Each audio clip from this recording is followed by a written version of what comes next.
مرتبت ذی وقار محترم محتشم اساتذہ کرام اور واجب الاحترام ذوی الاحتشام طلباء و طالبات، السلام علیکم ورحمۃ اللہ وبرکاتہ۔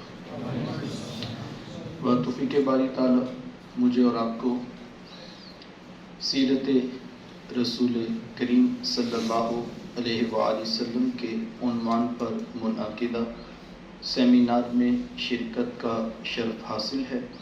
دعا ہے اللہ تعالیٰ میری اور آپ کی شرکت کا ایک ایک لمحہ قبول فرمائے اور قابل عمل باتوں پر توفیق عمل نصیب فرمائے۔ میں حضور علیہ السلام کی سیرت طیبہ کے کچھ روشن پہلو آپ کے سامنے رکھنا چاہوں گا، اور اس کے ساتھ ساتھ میں اور آپ اپنے اندر ہی محاسبہ کرتے رہیں گے کہ پیغام اور تعلیمات کیا تھیں اور ہماری زندگی کا طرز اور انداز کیا بن گیا۔ اللہ کے رسول صلی اللہ علیہ وآلہ وسلم کی آپ جانتے ہیں کہ جب ولادت ہوئی تو 7 دن تک اپنی والدہ حضرت آمینہ سلام اللہ علیہ کا دودھ پیا۔ 8ویں دن یہ اعزاز دشمن اسلام ابو لہب کی کنیز ثویبہ کو حاصل ہوا۔ اس نے حضور علیہ السلام کو دودھ بھی پلایا اور دیکھ بھال بھی کی۔ یہ چند دن کا دودھ تھا، یہ چند دن کی دیکھ بھال تھی، لیکن میرے آقا نے ثویبہ کے اس احسان کو بھی پوری زندگی یاد رکھا۔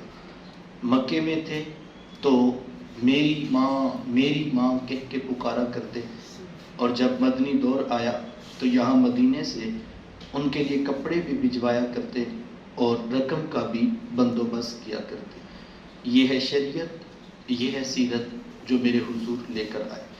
میرے حضور علیہ السلام تشریف فرما تھے، دور سے ایک بوڑھی خاتون کو اپنی طرف آتے دیکھا۔ آقا کریم علیہ السلام کی نظر پڑی تو میرے حضور اٹھ کھڑے ہوئے، میری ماں پکارتے ہوئے اور دوڑ لگاتے ہوئے ان کے قریب پہنچے، پھر کندھوں سے وہ چادر اتار کر نیچے زمین پر بچھا دی، جسے میں اور آپ کائنات کا قیمتی اثاثہ سمجھتے ہیں۔ اپنی والدہ کو اس چادر کے اوپر بٹھایا، کان لگا کر گھنٹوں ان کی باتیں سنی، اور جب وہ بوڑھی خاتون خود اٹھ کر واپس جانے لگی تو کسی نے راوی سے پوچھ لیا، یہ آنے والی خوش قسمت خاتون کون تھی کہ محبوب علیہ السلام نے کندھوں کی چادر ان کے قدموں کے نیچے بچھا دی؟ تو بتانے والے نے بتایا کہ تمہیں نہیں پتا، یہی تو حضور علیہ السلام کی رضائی والدہ حضرت حلیمہ سعدیہ سلام اللہ علیہ۔ سگی ماں تو سگی ماں ہوتی ہے، میرے محبوب علیہ السلام نے تو دودھ پلانے والی ماں کو بھی اتنی عزتیں عطا کی۔ ماں باپ کیا ہوتے ہیں یہ زمانے کو میرے حضور علیہ السلام نے آ کر بتلایا۔ آقا کریم علیہ السلام ایک دن صحابہ کو نماز پڑھانے آئے، تاحد نگاہ صحابہ نے اٹھ کر حضور کا استقبال کیا۔ محبتوں بھرا یہ ہجوم دیکھا تو چھم چھم آنکھوں سے آنسو برسنے لگے۔ ایک ٹھنڈی آہ بری اور کیا فرمایا، لو ادرکت والدی او احدہما، کاش آج میرے ماں باپ بھی زندہ ہوتے یا ان میں سے کوئی ایک ہی زندہ ہوتا، پھر میں لوگوں کو نماز عشاء پڑھا رہا ہوتا، اس میں سورہ فاتحہ کی تلاوت کر رہا ہوتا، پھر میری ماں کو میرے ساتھ کوئی کام یاد آ جاتا، وہ دروازے پہ آتی، چلمن سرکاتی، اپنے میٹھے اور پیار بھرے لہجے میں فرماتی، ابنی محمد، میرے بیٹے محمد میری بات تو سنو۔ کہا لوگوں میں نماز کا مصلی چھوڑ کر پہلے ماں کی بات کو سن لیتا۔ زمانے کو عملاً بتایا ماں کا وجود کتنا معتبر ہوتا۔ میرے حضور تشریف فرما تھے، ایک نوجوان حاضر خدمت ہوا، آ کر عرض کرتا ہے کہ حضور میں جہاد پہ جانا چاہتا ہوں۔ میرے آقا پوچھتے ہیں احی والدہ کا، کیا آپ کے ماں باپ زندہ ہیں؟ قال نعم، جی حضور زندہ ہیں۔ قال ففیہما فجاہد، فرمایا جائیے ان کی خدمت کیجیے، یہی آپ کے لیے جہاد ہے۔ یہاں سے دین سمجھا جا سکتا ہے بیٹا۔ ماں باپ تڑپ رہے ہوں بیٹا جہاد کرے یا بیٹا تبلیغ کرے، بیٹا بزرگان دین کی خدمت بھی کرے، تو بیٹا اللہ کا قرب نہیں ملے گا۔ یہ اٹل حقیقت ہے، میرے چاہنے سے کچھ نہیں ہوتا۔ جو دین بتا دیا گیا ہے وہ واضح ہے۔ آنے والے نے کیا کہا تھا؟ میں جہاد پہ جانا چاہتا ہوں، میں یہ چاہتا ہوں کہ میں تلوار لے کر اللہ کے دشمنوں کی صف میں اتر جاؤں، اور اتنا بڑا کام کہ ابھی شہید کے خون کا قطرہ زمین پر نہیں گرتا کہ اس کے گناہوں کی بخشش فرما دی جاتی۔ اتنے بڑے اعزاز کے لیے ایک شخص کی اجازت طلب کر رہا۔ یہاں ایک اور بات بھی ہے کہ وہ اجازت کیوں نہیں لینے آئے، وہ ڈائریکٹ جہاد پہ چلے جاتے، لیکن ان کو پتا تھا میرے کندھوں پہ ذمہ داریاں کچھ اور بھی ہیں، میں پوچھ لوں کہ ان کے بھی حقوق ہیں، اور دوسری طرف راہ خدا میں جہاد کرنے کا جذبہ بھی ہے۔ تو بیلنسڈ لائف کا طریقہ دیتے ہوئے حضور اسلام نے فرمایا کہ ان کی خدمت کیجئے، یہ آپ کے لیے جہاد ہوگا۔ اللہ کے رسول صلی اللہ علیہ وآلہ وسلم کے پاس ایک نوجوان آیا اور اس نے آ کر عرض کیا کہ حضور میں اپنی ماں کو کندھوں پر اٹھا کر اللہ کے گھر کعبہ کا طواف کروایا ہے، تو کیا میں نے اپنی ماں کا حق ادا کر دی؟ حضور میں کہ تم تو اس کی ایک مسکراہٹ کا بدل بھی نہیں مل سکتے۔ ماں جب مسکراتی ہے تو لگتا ہے جنت کی ساری کلیاں کھل اٹھی ہیں، ماں جب بولتی ہے تو لگتا ہے اس کے لہجے میں جبریل بول رہا ہے، ماں کے چہرے کی رونق کائنات میں اجالے بھر دیتی ہے، اور ماں کے چہرے کی اداسی کائنات سے روشنیاں چھین لیتی ہے۔ یہاں تک ہمیں فرما دیا گیا رضا اللہ فی رضا الوالد و سخط اللہ فی سخط الوالد، میں جس کا باپ راضی ہے میں محمد ضمانت دیتا ہوں اس کا عرش کا رحمان بھی راضی ہے، اور جس کا باپ ناراض ہے اس کا عرش کا رحمان بھی ناراض ہے۔ بیٹوں اور بیٹیوں سے کہنا چاہوں گا، ہر فیصلے سے قبل دیکھیے میرے ماں باپ کی رائے کیا ہے۔ ذاتی کچھ فیصلے ہیں جن کا اختیار اللہ نے آپ کو دیا، لیکن ان اختیارات کے اندر بھی بات کرنے کا انداز، بڑوں کا ادب، ماں باپ کی جو ہے وہ وجود کے تقدس کو پیش نظر رکھتے ہوئے حکمت برے انداز سے ان سے کوئی بات منوا لی جائے۔ بلکہ میں وہ کہہ رہا تھا کہ دوستوں سے کہ ماں باپ کو منایا جاتا ہے اور منوانے کا فن آنا چاہیے، اس میں محبت کا انداز ہے، ان کی بات سنتے ہوئے اپنی بات کو بتانا، یہ ادب کے لہجوں میں رہتے ہوئے کیا جائے تو یقیناً یہ باعث سے برکت، باعث سے محمود ہے۔ بیٹیاں کیا ہوتی ہیں، یہ زمانے کو میرے حضور علیہ السلام نے آ کر بتایا۔ آقا کریم علیہ السلام کی آمد سے قبل آپ تاریخ عرب اٹھائیں، معاشرے کی حالت اتنی دردناک تھی کہ جب کسی کے ہاں بیٹی پیدا ہوتی تو شرم سے اس کا منہ کالا ہو جاتا۔ عزت اور آبرو بچانے کا ایک ہی راستہ ہوتا کہ ظالم باپ ماں کی ممتا بری گود سے پھول جیسی بیٹی چھینتا، گڑا کھود کے دھکا دے کر اوپر مٹی ڈال دیتا۔ اس کی چیخیں، اس کی سسکیاں، اس کی آہیں اسی مٹی کے اندر دفن ہو جاتی تھی، اور جب باپ اتنا بڑا گنونا جرم کر کے واپس پلٹتا تھا تو آگے کوئی FIR کارڈ کے احتجاجی جلوس اس کو روکنے والا نہیں ہوتا تھا، بلکہ پورا معاشرہ اس کو داد دیتا تھا کہ تم نے بہت بڑا کام کیا ہے کہ تم بیٹی کو زندہ دفن کر کے آئے ہو۔ جس دور پہ بیٹی ذبح کی جا رہی تھی، جس دور میں بہن زندہ درگور کر دی جاتی، میرے حضور اس دور میں کلمہ حق بلند کرتے ہیں، اور حضور فرماتے بیٹیوں کو ذبح کرنے والوں سن لو، فاطمہ تو بضعۃ منی، میری فاطمہ تو میرے جگر کا بھی ٹکڑا ہے۔ یہ کلمہ محبت بھی ہے، یہ کلمہ جہاد بھی ہے۔ دیکھیں آج میں یا آپ اپنی بیٹی یا بہن کے لیے کوئی پیار بھری بات کہیں تو یہ بہت بڑی بات نہیں۔ کوئی شخص آپ کو آگے کہے میں اپنی بہن سے بہت پیار کرتا ہوں، کوئی کہے میں اپنی بیٹی سے بہت پیار کرتا ہوں، تو آپ بھی کہیں گے یہ تو کوئی عجیب بات نہیں، میں بھی اپنی بیٹی سے پیار کرتا ہوں۔ تو آج یوں ہی تو نہیں بوڑھا باپ جھکی ہوئی کمر پہ بوریاں لاد لاد کے مزدوری کر رہا ہے کہ میں نے اپنی بیٹی کو عزت کے ساتھ رخصت کرنا ہے۔ جماعت سال بھائی فیکٹریوں میں اوور ٹائم لگا رہے ہیں کہ ہم نے بہنوں کو عزت کے ساتھ بیانا ہے۔ یونیورسٹی پڑھنے کے بعد 3 دن اکیڈمک ٹیوشنز پڑھا رہے ہیں کہ ہم نے بہنوں کے جہیز کی ساری چیزیں اکٹھی کرنی ہیں۔ یار یہ باپ تو ذبح کرتا تھا، یہ بھائی تو زندہ درگور کر دیتا تھا، یہ تو پیدا ہوتے ماں کی گود سے چھین کے گڑا کھود کے دفن کر دیتے تھے۔ ان کے سینے میں اتنا کوٹ کوٹ کر پیار کس نے بھر دیا؟ جواب ایک ہی ملے گا، یہ فیض ہے آمینہ کے لال کا، یہ میلاد کا فیض ہے، یہ حضور کی سیرت کا فیض ہے۔ آقا کریم علیہ السلام نے امت کو آپ کے بیٹیوں کا پیار سکھایا۔ آقا کریم علیہ السلام ایک دن گھر تشریف لائے تو ام المومنین حضرت سیدہ عائشہ صدیقہ رضی اللہ تعالی عنہا عرض کرتی ہیں کہ حضور آج بڑا عجیب واقعہ ہوا۔ حضور میں عائشہ آج کیا ہوا؟ عرض کی حضور ایک حبشیہ نیاد عورت آئی اور اس نے آ کر دروازے پر صدا لگائی۔ میں نے گھر میں تلاش کیا کہ کوئی چیز مل جائے تاکہ میں سائل کو صدقہ کر دوں۔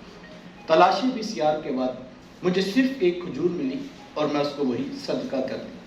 حضور اس نے اس کھجور کے 2 ٹکڑے کیے، ایک دائیں جانب والی بیٹی کو کھلا دیا اور ایک بائیں جانب والی بیٹی کو کھلا دیا۔ حضور ماں خود بھی بھوکی تھی، اس کا اپنا پیٹ بھی کمر سے لگا تھا، لیکن اس نے خود کچھ نہیں کھایا اور سب کچھ اپنی بیٹیوں کو کھلا دیا۔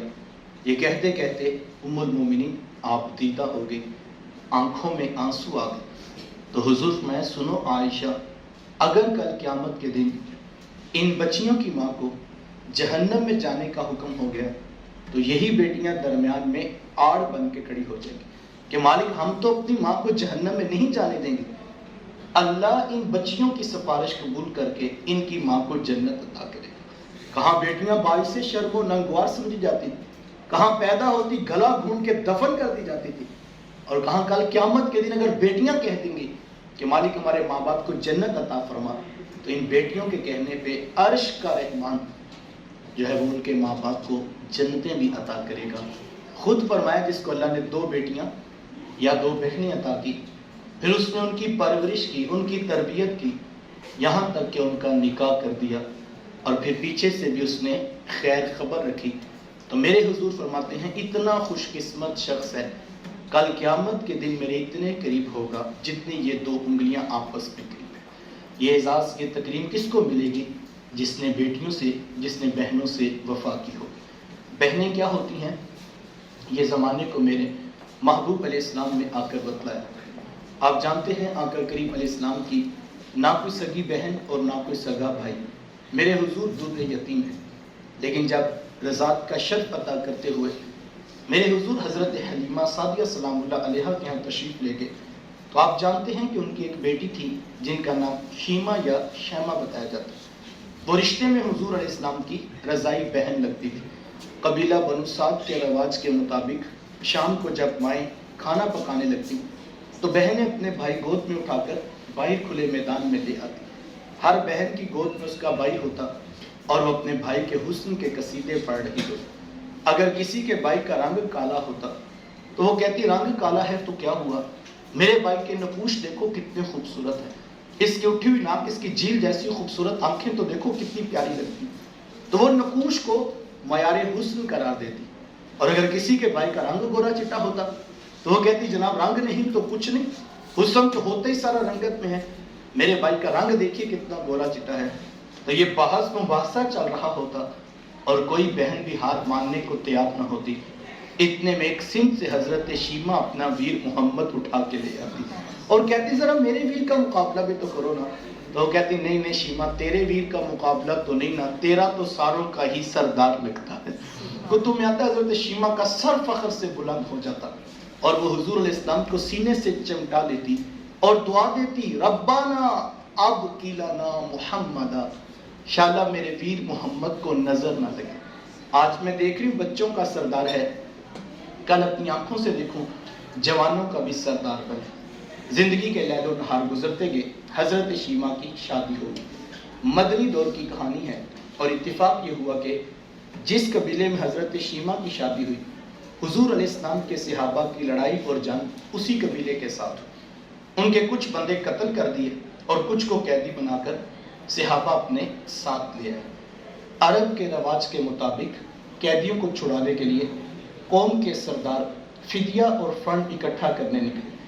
ہر دروازے پہ دستک دیتے اور فنڈ مانگتے۔ چلتے چلتے حضرت شیمہ کے دروازے پر بھی پہنچ گئے۔ دستک دی تو پوچھا کون؟ کہا قبیلے کے سردار ہیں، فنڈ اکٹھا کر رہے ہیں، تم بھی اپنا حصہ ڈالو۔ پوچھا یہ فنڈ کس لیے اکٹھا ہو رہا ہے، یہ رقم کیوں جمع کی جا رہی؟ تو کہا کہ مدینے میں ایک شخص ہے، ادعائے نبوت رکھتا ہے، اس نے ہمارے لوگ پکڑ لیے اور ہم نے اپنے قیدی چھڑا لیے۔ تو پوچھا کہ اس کا نام کیا ہے؟ کسی کی زبان سے بے ساختہ نکلا محمد صلی اللہ علیہ وآلہ وسلم۔ ایک عرصے کے بعد حضور علیہ السلام کا نام سنا، آنکھوں میں آنسو آ گئے۔ کہا انہوں نے تمہارے بندے پکڑے؟ کہا ہاں انہوں نے ہمارے لوگ پکڑے۔ کہا پھر فنڈ اکٹھا کرنا چھوڑو، صرف مجھے ساتھ لے چلو۔ کہا تم کیا کرو گی؟ کہا تمہارے قیدی چھڑا کے لاؤں۔ کہا تم ان کو جانتی ہو؟ کہا ہاں ہاں تمہیں نہیں پتا، وہ میرے بچپن کے ویر اور بھائی لگتے ہیں، میں تمہارے قیدی چھڑا کے دکھاؤں۔ حضرت شیمہ قبیلے کے سرداروں کو ساتھ لیا اور حضور علیہ السلام کے خیمہ نوری کی طرف سفر شروع کیا۔ یہ وہ وقت تھا جب ادب کی آیات نازل ہو چکی تھی۔ خبردار میرے رسول کی آواز سے آواز بھی اونچی نہ کرنا، ورنہ زندگی کی ساری کمائی غارت کر کے رکھنا۔ صحابہ ننگی تلواروں سے در حبیب پہ پہرا دے رہے۔ حضرت شیمہ اس خیال سے کہ میں تو اپنے بھائی کو ملنے جا رہی ہوں، جب آگے بڑھنا چاہا پورے مان کے ساتھ اللہ اکبر، تو صحابہ نے ننگی تلواریں سونپ دی۔ رک جا دیہاتی عورت، جانتی نہیں آگے کوچہ رسول ہے، آگے تو بغیر اجازت کے جبریل نہیں جا سکتے تو پر۔ روایت میں آتا ہے جب راستہ روک دیا گیا، تلواریں سونپ دی گئیں، تو حضرت شیمہ نے یوں ہاتھ سے تلوار کو جھٹک کے کہا خلو سبیلی وَعْلَمُوا أَنَا أُخْتُ النَّبِيِّكُمْ، کہا میری راہیں چھوڑ دو، جانتے نہیں میں تمہارے نبی کی ہی باجی اور بہن لگتی۔ یہ آواز کانوں میں پڑی، صحابہ کی آنکھوں پر پلکوں کی چلمنے آ گئی، نگاہیں نیچی کر لی، تلواریں پیچھے ہٹا لی۔ حضرت شیمہ پورے پروٹوکول سے حضور علیہ السلام کے خیمہ نوری میں داخل ہوئی۔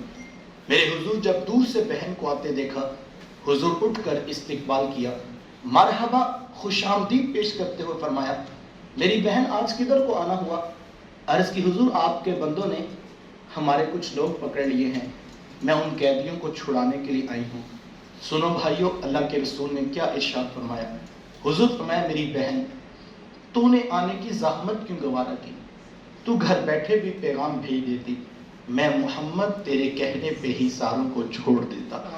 زمانے کو عملاً بتایا دروازے پر بہن کا آنا کتنا معتبر ہوتا۔ پھر چند جوڑے، کچھ گھوڑے، بہت سارا ساز و سامان میرے حضور لے کر خود دروازے تک بہن کو چھوڑنے کے لیے آئے۔ صحابہ نگاہیں نیچی کیے، محبوب علیہ السلام کے ادب پہ کھڑے تھے کہ حضور میں صحابہ میں جب بھی قیدی چھوڑا کرتا ہوں پہلے تم سے مشاورت کیا کرتا ہوں، آج پہلا موقع ہے، میں قیدی بھی چھوڑ رہا ہوں اور میں نے مشورہ بھی نہیں کیا ہے۔ عرض کی اے بندہ نواز، آپ مالک کل کائنات ہیں، آپ جو چاہیں کریں، ہم کون ہوتے ہیں بھلا درمیان میں مشورہ دینے والے؟ لیکن حضور جی اتنا تو بتائیے آج کون سی خاص بات تھی کہ آپ نے مشورہ بھی ضروری نہیں سمجھا؟ حضور میں صحابہ آج میرے دروازے پر میری بہن آ گئی تھی، اور جب بہنیں دروازے پہ آ جائیں اللہ کا رسول انہیں خالی نہیں موڑا کرتا۔ زمانے کو عملاً بتایا گیا کہ بہن کا رشتہ کتنا معتبر ہوتا ہے۔ عورت کے تقدس والے 4 بنیادی رشتے ہیں، اللہ کے رسول نے ایک ایک رشتے کو عزت سے نوازا ہے۔ جس دور میں بیٹی ذبح کی جا رہی تھی، جس دور میں بہن زندہ درگور کر دی جاتی، جس دور میں ماں جیسا تقدس والا رشتہ بھی منڈیوں اور بازاروں میں بک جاتا تھا، اس دور میں بیوی کی کیا حیثیت ہوگی؟ جبکہ آج کے اس تہذیب یافتہ دور میں بھی کچھ نادان لوگ بیوی کو پاؤں کا جوتا خیال کرتے ہیں۔ یہ زمانہ جاہلیت کی بات ہے۔ آقا کریم علیہ السلام نے ازواج مطہرات کے ساتھ جو حسن سلوک کی داستانیں رقم کی ہیں، زمانہ ان کی مثال نہیں لا سکتا۔ کسی کو میرے حضور حمیرہ کہہ کے پکارتے ہیں، اصل نام تو عائشہ تھا لیکن محبت کا اظہار کہ حمیرہ کہہ کے پکارتے۔ کسی کے لیے بکری کا بچہ ذبح کرتے اور گوشت کے مختلف ٹکڑے ان کی سہیلیوں کے ہاں بھیجا کرتے۔ حضور کثرت کے ساتھ حضرت خدیجہ الکبریٰ رضی اللہ تعالیٰ عنہا کا ذکر کیا کرتے۔ حضرت سیدہ عائشہ صدیقہ رضی اللہ تعالیٰ عنہ فرماتی ہیں کہ میرا جو ان سے رشتہ تھا ایک دن میری زبان سے بے ساختہ نکل گیا کہ حضور اللہ نے آپ کو بہتر ازواج عطا کر دی ہیں اور آپ ابھی تک اس بوڑھی عورت کو نہیں بھولے۔ فرماتی کہ حضور کے چہرے پر جلال اور سرخیاں آ گئی اور حضور میں اے عائشہ مجھے خدیجہ کے بارے تکلیف نہ دو، جب پورے مکے میں میرا انکار کیا تھا ایک خدیجہ تھی جس نے میرا اقرار کیا تھا۔ کہا میں اسے کیسے بلا سکتا ہوں جب زمانہ میری مخالفت کر رہا تھا، خدیجہ میرے سے محبت کی دعوے دار تھی۔ فرماتی پھر میں نے ہمیشہ محبتوں کا ہی اظہار کیا اور یہی حضرت خدیجہ الکبریٰ رضی اللہ تعالیٰ عنہا ہے۔ جب ان کا وقت آخر قریب آیا تو حضرت سیدہ فاطمہ الزہرا رضی اللہ تعالیٰ عنہ کو بھیجا اور کہا بیٹا جاؤ جا کر حضور علیہ السلام سے چادر رحمت مانگ لو۔ سیدہ حاضر خدمت ہوئی اور آ کر عرض کی کہ میری والدہ چادر مانگ رہی ہیں۔ آقا کریم علیہ السلام نے چادر بھی اتار کر پیش کر دی اور ساتھ فرمایا بیٹا اپنی والدہ سے پوچھئے یہ چادر کیا کرنی ہے۔ یہ کہتے کہتے میرے حضور بھی ساتھ تشریف لے آئے۔ حضور میں خدیجہ آپ نے چادر کیا کرنی ہے؟ عرض کی حضور مجھے جو بخار ہے لگتا یوں ہے کہ جان لیوا ثابت ہوگا، میری آرزو یہ ہے کہ مجھے کفن ملے تو آپ کی چادر رحمت میں ملے۔ یہ حضور علیہ السلام کی سیرت کا کتنا بڑا ریفرنس ہے کہ بیوی آرزو کر رہی ہیں کہ اگر مجھے شوہر کی چادر میں کفن مل جائے تو یہ رب کے حضور میری بخشش کی ضمانت ہوگی۔ حضور علیہ السلام نے چادر بھی اتار کر پیش کر دی اور ساتھ تاریخ ساز جملہ ارشاد فرمایا خدیجہ تو نے تو صرف چادر مانگی ہے، لو ارتی جلدی لآتے تو کی، اگر تو مجھ محمد کی جلد بھی مانگ لیتی میں وہ بھی اتار کے پیش کرتا۔ رشتوں کا یہ تقدس زمانے کو میرے محبوب علیہ السلام کی دہلیز سے ملا ہے۔ پہلی بات بیٹا جو میں آپ سے کہنا چاہوں گا وہ یہ ہے، اللہ آپ کو عروج کی منزلیں عطا کرے، آپ بڑے سے بڑے عہدوں پر فائز المرام ہوں، لیکن یاد رکھیے گا رشتوں کا تقدس کبھی پامال نہیں ہونا چاہیے۔ واضح حدیث موجود ہے، اللہ کے رسول صلی اللہ علیہ وسلم نے فرمایا لا يدخل الجنہ، وہ شخص جنت میں داخل نہیں ہوگا۔ پوچھا گیا حضور کون جنت میں داخل نہیں ہوگا؟ فرمایا قاطع الرحم، رشتوں کو توڑنے والا جنت میں داخل نہیں ہوگا۔ بہنوں اور بیٹیوں سے خاص طور پہ کہنا چاہوں گا، آپ ایک وقت کے بعد ایک پورے خاندان ایک نسل کی تربیت کے لیے منتخب کر لیے جائیں گے۔ آج سے اپنے لہجوں میں نرمی اور اپنے انداز معاشرت میں خوبصورتی پیدا کی۔ دیکھیں اختلاف رائے ہو جانا یہ کوئی بڑی بات نہیں۔ میں اکثر اپنے یونیورسٹی کے دوستوں سے بچوں سے کہا کرتا ہوں کہ آپ یہاں 2 سال کے لیے آئے ہیں، آپ 4 سال کے لیے آئے ہیں، آپ کی ڈگری کا ٹینیور کتنا ہوگا، ٹائم پیریڈ کیا ہوگا، آپ بہت کچھ سیکھیں، آپ نمبر بھی حاصل کریں، سی جی پی بھی اپنی امپروو کریں، ساری چیزیں کریں۔ لیکن میں یہ سمجھتا ہوں اگر ان کرسیوں پہ بیٹھ کر اگر آپ نے صرف ایک چیز سیکھ لی، اور وہ چیز کیا ہے کہ اساتذہ کے ساتھ اختلاف رائے کیسے کرنا ہے، کیونکہ جو آپ کے سامنے اساتذہ پڑھانے آتے ہیں وہ ٹیچر کے منصب پر ہے، لیکن بعض اوقات کوئی چیز کنفیوز کر رہی ہوتی ہے، لیکچر کے دوران بھی سمجھ نہیں آ رہی ہوتی، تو اس میں آپ کو کچھ اور آتا ہے، آپ نے انٹرنیٹ سے سرچ کیا، آپ نے کسی اکیڈمک سے جو ہے وہ سیکھا تھا یا کسی اور ٹیچر سے کچھ سیکھا تھا، تو یہاں بیٹھ کے اگر آپ کاؤنٹر کوسچن کرنا، پھر وہ سننا، پھر عرض کرنا، اگر یہ کنورسیشن آپ سیکھ لیتے ہیں تو بیٹا آپ کو مبارک ہو، آپ نے 4 GPA CGP سے بڑا کام ہے جو ان 2 یا 4 سالوں میں سیکھ لیا۔ اس وقت خاندان ٹوٹ رہے، آپ دارالفتاح میں چلے جائیں، آپ کورٹ کچہری میں چلے جائیں، سب سے بڑا سلگتا ہوا موضوع اس وقت پاکستان پر طلاق کی بڑھتی ہوئی ریشو، اور اس کی بڑی وجہ یہ ہے کہ ہم اختلاف رائے کرنا سیکھ نہیں سکے۔ امت ٹوٹ گئی، خاندان ٹوٹ گئے، برادریاں ٹوٹ گئی، طلاق بڑھتی جا رہی ہے، اور امت گروہوں فرقوں جتھوں میں بڑھ گئی، صرف اختلاف رائے نہ کرنے کا مزاج نہیں ہم سمجھتے۔ دیکھیں آپ لوگوں نے مختلف کلرز کے سوٹ پہنے ہیں، کسی نے ہیٹ پہننا ہے، کسی نے امامہ شریف پہننا ہے، کسی کو، اسی میں خوبصورتی ہے۔ یونیفارم کا ایک اپنا رنگ ہے، لیکن ان چیزوں میں خوبصورتی ہے، کسی کو سفید کلر پسند ہے، کسی کو بلیک پسند ہے، کسی کو ریڈ پسند ہے، اسی اختلاف کی وجہ سے کائنات عالم میں حسن ہے۔ اور اللہ کے رسول کی حدیث ہے، حضور علیہ السلام نے فرمایا کہ علم پر بحث کرنا یہ جہاد جتنا ثواب ہے، علم پر بحث کرنا جہاد جتنا ثواب ہے۔ تو اگر اختلاف کی ضرورت ہے تو اتنا بڑا ثواب کیوں دیا جاتا؟ جب کاؤنٹر کوسچننگ چلتی ہے پھر نئی جہتیں کھلتی ہیں، علم کے نئے دروازے کھلتے ہیں، یہ بھی پاسبلٹی ہے، یہ بھی پاسبلٹی ہے، یہ بھی پاسبلٹی ہے، اور ایک ریسرچ مائنڈ سوچتا یہ ہے کہ دی بیسٹ آپشنز کون کون سی ممکنہ ہوتی ہیں، سائنس تو سکھاتی یہ ہے۔ تو اگر آپ اختلاف رائے کا دروازہ بند کر دیں گے تو پھر تو علم پر بحث تو جہاد کا درجہ رکھتے ہیں۔ لیکن سیکھنا کیا ہے کہ اپنے بڑوں سے بات کیسے کرنی ہے، ان کی بات سننے کے بعد اپنے بات وہی ہوتی ہے لیکن خوبصورت الفاظ میں دوبارہ پریزنٹ کیجیے، پھر سنیے، پھر پریزنٹ کیجیے۔ اللہ کے رسول سے لوگوں نے آ کے سوالات کیے اور حضور نے ان کو انٹرٹین کیا ہے، تو رشتے ٹوٹ گئے، خاندان ٹوٹ گئے، امت ٹوٹ گئی، گروہوں جتھوں فرقوں میں جو بٹے ہیں، یہ صرف اس کی وجہ یہ تھی ہم دوسرے کی بات سننے کے لیے تیار نہیں، اور وہ کسی اور اینگل سے بات کر رہا ہوتا ہے، یہ کسی اور اینگل سے، اور وہ ادھر سے اس کو کافر کہہ رہا ہے، وہ ادھر سے کافر کہہ رہا ہے۔ صرف سیکھنے کا مزاج پیدا کریں، 100% ٹھیک کوئی نہیں ہوتا. حضرت مجدد الثانی رحمہ نے اپنے مرید کو نصیحت کرتے ہوئے کہا تھا کہ بیٹا ایک تو خدا نہ بننا اور دوسرا رسول نہ بننا. تو مرید نے کہا حضرت خدا کون بنتا ہے، رسول کون بنتا ہے؟ رسول تو آخری حضور تھے بس. نہیں کہا بیٹا یہ نصیحت ہے، کبھی خدا نہ بننا اور کبھی رسول نہ بننا، نہ اس کے بننے کی کوشش کرنا. تو مرید نے کہا حضرت مجھے ذرا وضاحت بھی دے دیجیے.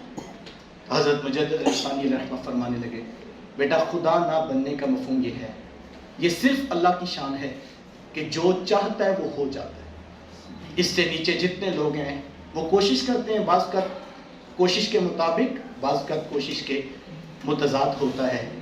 کہا یہ اللہ کی شان ہے، کون کہہ دے تو فیکون ہو جاتا ہے، جو چاہتا ہے وہ کرتا ہے. واللہ من یشاء، جو چاہتا ہے، ان اللہ یفعل ما یرید واللہ یحکم ما یرید، جو چاہتا ہے حکم دیتا ہے اور جو چاہتا ہے وہ فرما دیتا ہے.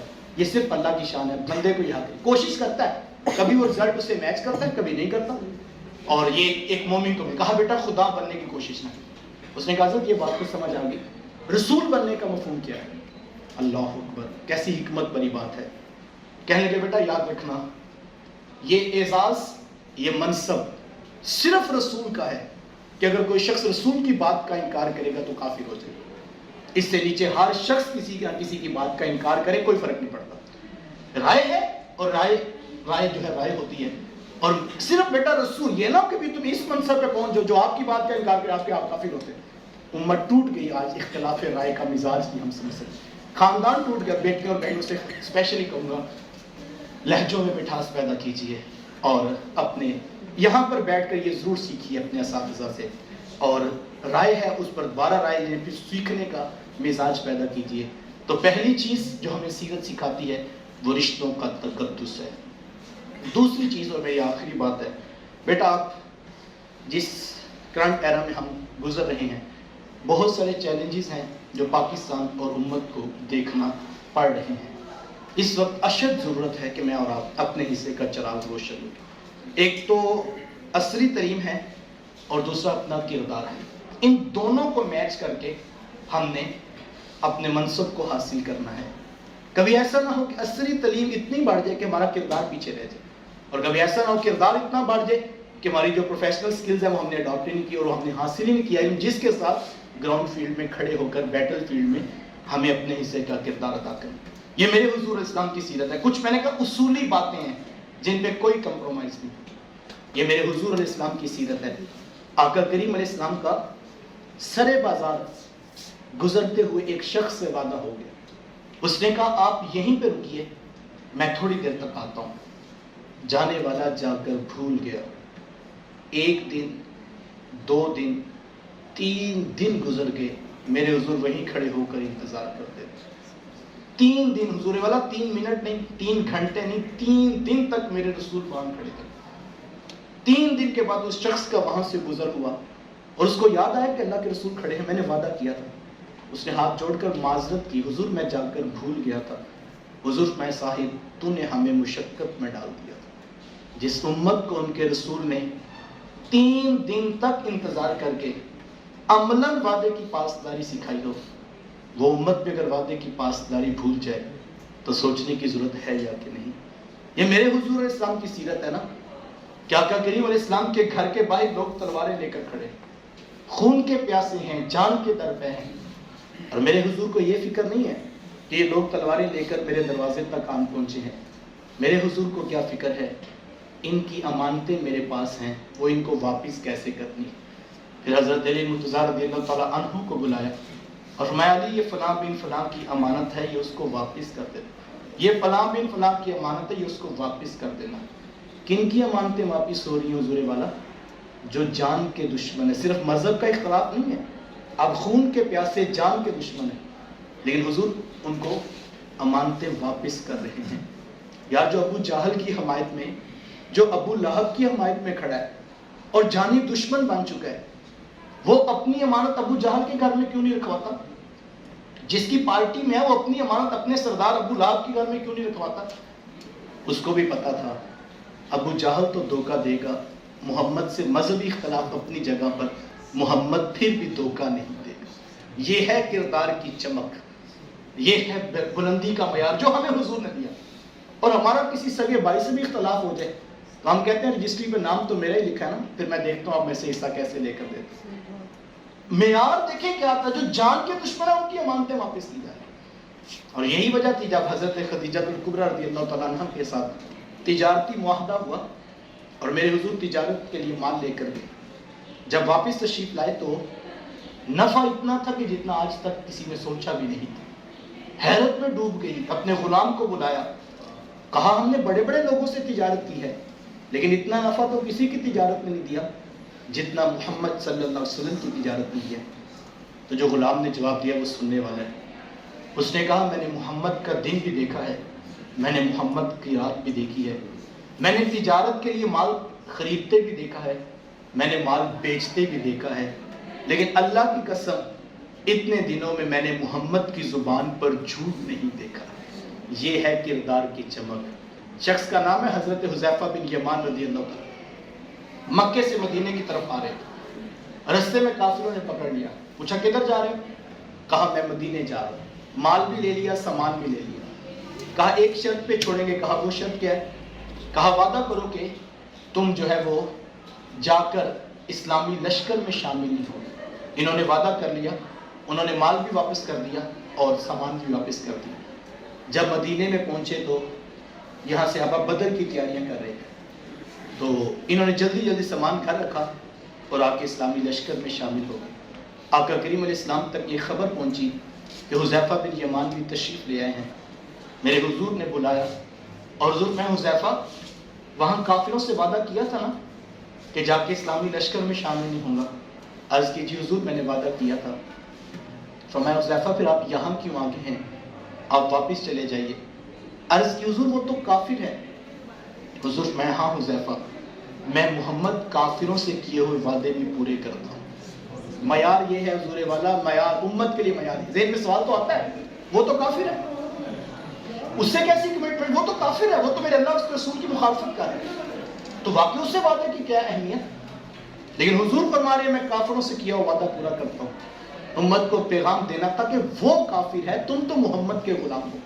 تمہارے سامنے تو اپنے رسول کی سیرت ہوگی نا, اور تم نے معاشرے میں افائی عہد کرنا ہے, امانت داری سے دیانت داری سے آگے بڑھنا, شارٹ کٹ نہیں لینا. تم نے پوری دیانت داری, اب مخالفت بھی ہے کسی سے, تمہارے دین کو نہیں مانتا, تمہارے مذہب کو نہیں مانتا, تمہارے رب کو نہیں مانتا, شارٹ کٹ نہیں لیا جا سکتا. پوری دیانت داری سے تم نے اپنے رستے کو اختیار کرنا ہے.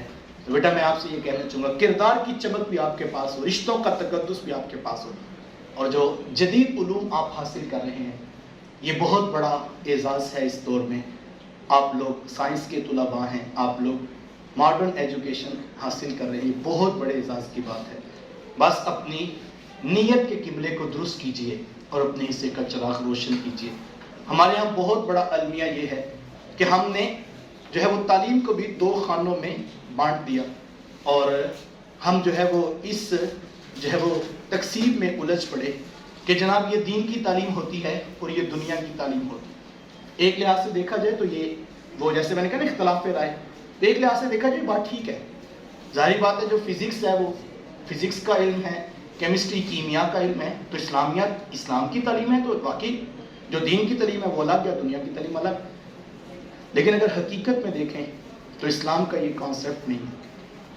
اسلام نے نیت کے قبلے کو درست رکھنے کی تاکید کی ہے. انما الاعمال بالنیات, اعمال کا دار و مدار حسن نیت پر, جس کی جیسی نیت ہوگی اس کو کل ویسا ہی اجر دیا جائے. میں اس جو ہے وہ تقسیم کو نہیں مانتا. میں ایک سادہ سی مثال دیتا ہوں, آپ کو کانسیپٹ بالکل واضح ہو جائے گا. ایک شخص سرے بازار کڑکتی دوپہر میں ریڈی پہ فروٹ رکھ کے بیچ رہا ہے, اور وہ وزن بالکل ٹھیک کرتا ہے, تجارت سچائی سے کرتا ہے, دیانت داری سے کرتا ہے, سارا دن نوٹ جیب میں ڈالتا ہے, دنیا کا مال کما رہا ہے.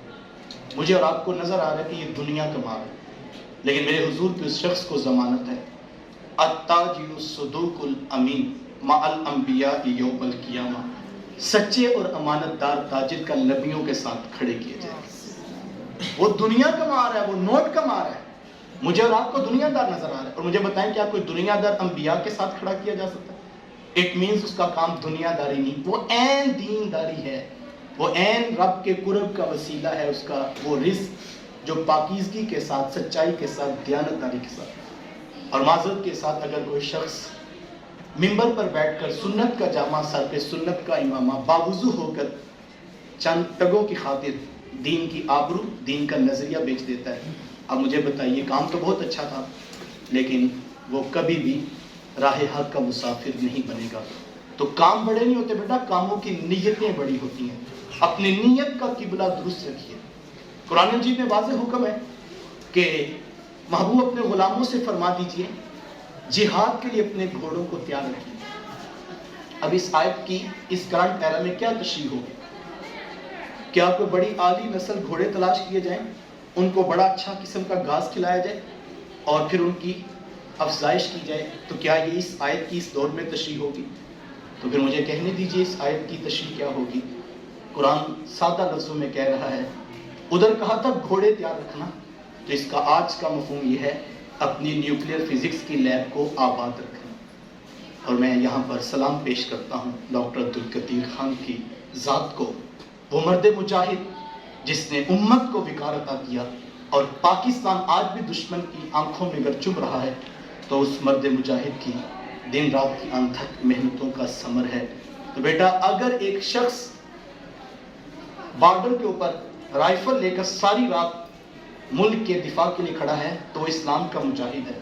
اگر ایک شخص سٹیج پر، مائک پر، ممبر پر اسلام کے نظریات کا تحفظ کر رہا ہے وہ اسلام کا مجاہد ہے۔ اور ایک شخص نیوکلیئر فزکس کی لیب میں آباد اپنے رسول کے دین کی بقا کے لیے، اپنی امت کی بقا کے لیے میدان عمل میں جدید علوم حاصل کر رہا ہے تو وہ بھی اسلام کا مجاہد ہے۔ کام بڑے نہیں ہوتے بیٹا، کاموں کی نیتیں بڑی ہوتی ہیں۔ میری آخری بات، آپ یقیناً ایک بہت بڑی جو ہے وہ ملک کی تعلیمی درسگاہ میں جدید علوم سے فیض یاب ہو رہے ہیں، تو اس کے یہاں حاصل کرنے کا یقیناً ایک مقصد آپ کے ذہن میں ہوگا۔ بہت سارے ذہنوں میں ایک بنیادی سا مقصد یہ ہوتا ہے کہ ہم پڑھنے لکھنے کے بعد اپنی نوکری، اپنا مکان، اپنی گاڑی اور اپنے خاندان کو، اپنے گھر کو سپورٹ کریں گے۔ یقیناً ظاہر بات ہے یہ ضروریات زندگی ہے اور ہم اسباب کے عالم میں رہتے ہیں، تو جو محنت کرے گا اس کو یہ چیزیں تو ملیں گی۔ لیکن میں کہنا یہ چاہوں گا بیٹا، اپنا کینوس بڑا کیجئے، صرف اپنی گاڑی، اپنا گھر، اپنی نوکری، اپنے گریڈ سے آگے بڑھ کر ملک اور امت کی بقا کی جنگ میں کھڑے ہوئیے۔ جس کرنٹ ایرا سے ہم گزر رہے ہیں اور جہاں تک جو ہے وہ ٹیکنالوجی اور سائنس کا جو ہے وہ گراف بڑھ چکا ہے، مجھے اور آپ کو اپنی ذمہ داریوں کو سمجھنا ہوگا، اور جو بیٹل فیلڈ ہے وہ آپ لوگوں کی ہے۔ جو میں نے دوسرا کہا وہ نظریات کا تحفظ ہے، وہ بارڈر کا تحفظ ہے، لیکن تیسرا جو آپ کا سسٹم ہے وہ آپ کے پاس ہے، اور وہ جدید سائنس اور علوم کے حصول کے ساتھ ہم بقا میں کھڑے ہوں گے۔ باقی رہے گی آپ کی نوکری، آپ کا رزق، تو یاد رکھیے گا بطور مومن ہمارا یہ یقین ہے کہ جو رزق مقدر میں لکھ دیا گیا ہے وہ آپ کو ضرور ملے گا۔ حضور علیہ السلام کی واضح حدیث ہے، فرمایا بچہ ماں کے پیٹ میں 120 دن کا ہوتا ہے، ایک فرشتہ آتا ہے اس کا رزق لکھ دیتا ہے، جتنا لکھا جا چکا ہے اتنا ہی ملے گا۔ میں P H D biochemistry ہوں، تو میرے ساتھ جو دوست کلیگ ہیں وہ کبھی کہتے کہ آپ ادھر بھی آ جاتے، تو میں کہتا ہوں ملتا تو وہی ہے جو مقدر میں ہوتا ہے، تو میں وہاں بھی کچھ پرفارم کرتا تو یہی کچھ ہوتا، لیکن اللہ کا شکر ہے میرا ضمیر مطمئن، میرا دل مطمئن، اور اللہ نے جس کام کے لیے قبول کیا آخری سانس تک اللہ اس راہ پہ رکھے۔ میں آپ سے یہ کہنا چاہوں گا کہ اپنا اس بات پہ یہ جتنی کرپشن ہوتی ہے، رشوت ہوتی ہے، ناجائز رستے اختیار کیے جاتے ہیں، یہ وہی کرتا ہے جس کا تیقن اس بات پر نہیں ہوتا کہ لکھا ہوا ضرور ملے گا۔ اگر بعض کا مانے ہوتا ہے، کہتے ہیں فلاں بندہ اگر کرپشن نہ کرتا، ناجائز رستہ نہ لیتا تو یار وہ اتنا اوپر پہنچ جاتا تھا، جناب حلال سے تو صرف 2 وقت کی روٹی چلتی ہے۔ میں اس بات کو مانتا، اگر وہ شخص حلال ذرائع اختیار کرتا پھر بھی اللہ نے اس کو وہ کچھ ہی عطا کرنا، وہ بے صبرا ہو گیا، اس نے لیفٹ ہینڈ سے رونگ دا وے جا کر اپنا حاصل کیا، ملا وہی جو اللہ نے لکھا ہوا۔ اگر وہ انتظار کرتا، محنت کرتا، دیانتداری سے بھی وہی ملتا جو اس کے حصے کا لکھا ہے۔ تو میں یہ کہتا ہوں ہمیں جس مقصد کے لیے بھیجا گیا ہے وہ ضرور اپنائیے گا۔ میری چونکہ کیمسٹری کی جو ہے فیلڈ ہے، تو میں ایک سادہ سی مثال دیتا ہوں دوستوں کو کہ ہمارے وہ کیمسٹری والے کہتے ہیں کہ ایک ہوتا ہے ریئل پروڈکٹ اور ایک ہوتا ہے by product. When A reacts with B, C and D are the products. C is the real and D is the byproduct.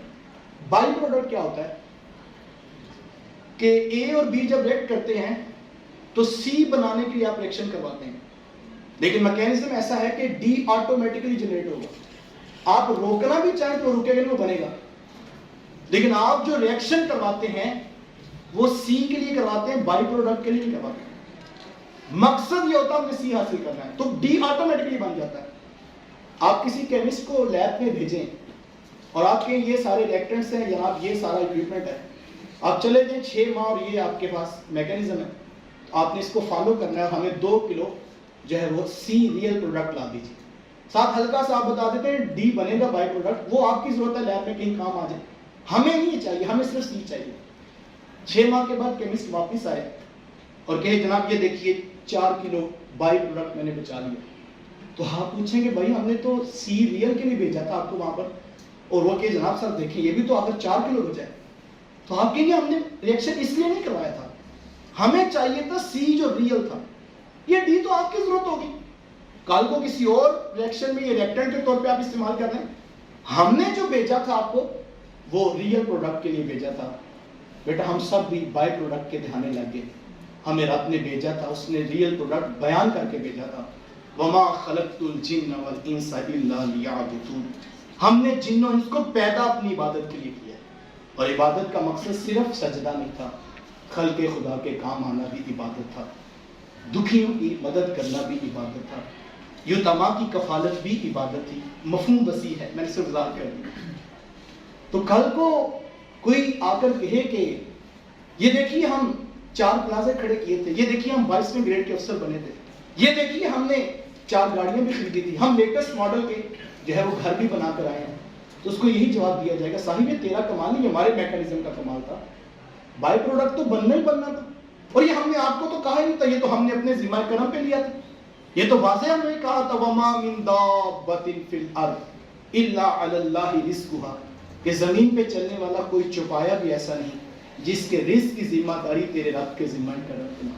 حضور والا بائی پروڈکٹ تو اس نے جانوروں کا بھی اپنے ذمہ پہ رکھا ہے، تو انسان اگر بائی پروڈکٹ لے کر آئے گا تو کل اس کا وہ بائی پروڈکٹ قبول نہیں ہوگا۔ سوال ریئل پروڈکٹ کا ہے بیٹا، اپنے حصے کا چراغ روشن کیجئے اور اپنا کردار ملے گا ضرور، ظاہر جو محنت کر رہا ہے دن رات کر رہا ہے تو اس کو وہ تو ملے گا بائی پروڈکٹ، لیکن اصل اس کے امت کی بقا کے لیے، ملک پاکستان کی بقا میں اپنے حصے کا کردار ادا کرنا ہے، انسانیت کے لیے جینے کا مزاج سیکھیے اور اپنے حصے کی شمع روشن کیجئے۔ اور اگر ساری بات کو 40 منٹ کی بات کو میں اقبال علیہ رحمہ کے شعر میں کہنا چاہوں، ہم چھوٹے لوگ ہماری باتیں لمبی ہو جاتی ہیں، اقبال علیہ رحمہ نے پورا روٹ پلان امت کو دیا۔ اقبال فرماتے ہیں سبق پھر پڑھ صداقت کا، عدالت کا، شجاعت کا، لیا جائے گا تجھ سے کام دنیا کی امامت کا۔ پہلے مصرے میں اقبال نے روٹ پلان دیا کہ تم نے کیا کرنا ہے، صداقت، عدالت، شجاعت۔ اقبال کہتے ہیں یہ 3 کام اپنی روحوں میں تم اتار دو، تمہارے کرنے کا صرف یہ کام ہے، جب یہ تم کر جاؤ گے تو آگے اقبال کا صیغہ دیکھیں، لیا جائے گا تجھ سے کام دنیا کی امامت کا۔ اقبال کہتے ہیں you are the selected one, بس یہ 3 کام تم پیدا کرو اور پھر you are the selected one. پھر قرآن نے بھی کہا وَأَنْتُمُ الْأَعْلَوْنَ اِن كُنتُم مُؤْمِنِينَ، تم ہی کامیاب ہو، تم ہی بامراد ہو، تمہارے ہی سروں پہ عزتوں کے تاج رکھیں گے، لیکن شرط ہماری ہے اگر تم مومن بن کر دکھاؤ، اگر تم حضور کے رستہ نور کو اپنا کر صحیح معنوں میں ایمان کی حرارت لے کر آؤ تو ہم سب کچھ تمہیں دیں گے۔ پھر کیا کہا کہ لوح بھی تو تیرے ہاتھ میں ہوگی، قلم بھی تیرے ہاتھ میں ہوگا، پھر اب خود بندے سے پوچھے گا بتا تیری رضا کیا ہے، پھر جو بندہ لکھتا چلا جائے گا تقدیر کے وہی فیصلے ہوں گے، کی محمد سے وفا تو نے تو ہم تیرے ہیں، یہ جہاں چیز ہے کیا لوح و قلم تیرے ہیں۔ میں اپنے منتظمین کا، اپنے نوجوان دوستوں کا شکریہ ادا کرتا ہوں، بالخصوص council Islamic society, cultural society کا، جنہوں نے اتنے قیمتی لوگوں کو چند لمحوں کے لیے ہمیں بیٹھ کر سیرت رسول صلی اللہ علیہ وآلہ وسلم کے کچھ پہلوؤں پر بات کرنے کا موقع فراہم کیا۔ اللہ تعالیٰ مجھے آپ کو توفیق عطا نصیب فرمائے۔ وآخر دعوانا